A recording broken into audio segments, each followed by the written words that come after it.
여러분 이거 아세요? 딱딱해 보일 수 있는 정장 패션을 그만의 방식으로 재밌게 풀어낸 일명 전통을 깨는 전통의 대표 브랜드 톰 브라운은 세계적인 브랜드라고 할 수 있습니다. 그런데 이 브랜드의 수석 디자이너이자 브랜드 그 자체라고 할 수 있는 톰 브라운이 사실 디자이너 출신이 아니라 세일즈맨이었고 그의 성공의 뒤엔 수많은 실패가 있었다는 사실 알고 계신가요? 시간을 거슬러 1965년 미국 펜실베니아주 엘렌타운의 한 변호사 부부에게 태어난 톰 브라운은 인디애나주에 위치한 노터데임 대학교에 입학해 경제학을 전공해 졸업했죠. 그는 안정된 미래 대신 자신이 꿈꾸던 배우의 길을 걷기 위해 1988년 영화인의 도시 로스앤젤레스로 이주하게 됩니다. 하지만 배우로서의 매력은 크게 없었던 탓에 결국 9년 동안 걸어온 배우의 길을 포기할 수밖에 없었고 1997년 뉴욕으로 이주하게 되며 명품 브랜드 조르지오 아르마니의 쇼룸에서 자신의 전공을 살려 판매원으로 일하게 됩니다. 그리고 이것이 역사적인 패션과 톰 브라운의 만남이었죠. 탁월한 판매 능력과 디자인에 대한 감각으로 역량을 발휘하던 그는 얼마 지나지 않아 랄프 로렌의 자회사인 클럽 모나코의 디자이너로 입사하게 됩니다. 이후 그를 주목하던 수석 디자이너 랄프 로렌의 곁에서 보조 디자이너의 업무를 맡아 업계에서 입지를 굳혀나갔고 2001년 자신의 이름을 건 브랜드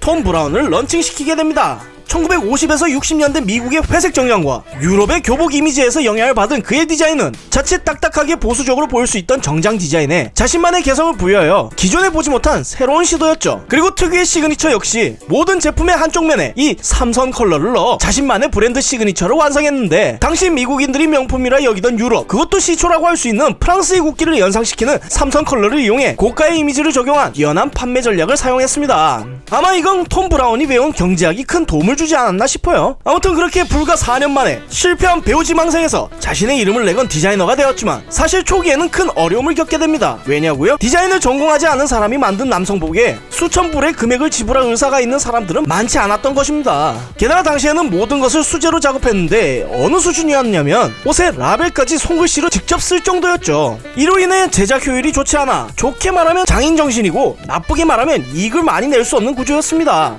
그렇게 실패를 맛보던 순간에도 톰 브라운은 자신의 철학을 묵묵히 지키며 기회를 지켜보고 있었죠. 그리고 기회는 생각보다 빨리 찾아왔습니다. 지금도 유명한 패션 피플의 아이콘 간지 할아버지 닉 우스터가 톰 브라운의 옷을 입고 돌아다니는 사진들이 유명해지기 시작한 거죠. 곧 패션계가 톰 브라운을 주목하기 시작했고 이후 그는 2007년 세계적인 클래식 정장 브랜드인 브룩스 브라더스와 협업하여 이름을 알리게 되었으며 2009년 밀라노에서 몽클레어와 협업을 통한 최상위 라인인 감마블루 컬렉션을 런칭하게 됩니다. 이와 같이 협업을 할 때마다 성공하게 되며 불안정했던 재정 상태는 일본의 크로스 컴퍼니가 구원투수로 나타나 투자를 하게 되면서 재정 위기에 허덕이던 톰 브라운의 수요를 시작해 안정적으로 운영되게 됐습니다. 이후 정장뿐만 아니라 액세서리와 여성 라인의 론칭 등 다양한 변화 끝에 현재의 톰 브라운의 명성과 위치를 얻게 되었죠. 어쩌면 그저 그런 실패한 배우 지망생으로 남게 됐을지도 모를 톰 브라운은 다양한 실패에도 무릎 꿇지 않고 세일즈맨으로서의 자신의 능력과 특유의 디자인 철학을 가지고 자신의 브랜드를 키워 지금은 전 세계에서 가장 잘 나가는 패션 브랜드 중 하나로서 다양한 기업들과의 콜라보레이션과 세계 패션 피플들의 워너비 아이템으로서 자리 잡게 되었습니다.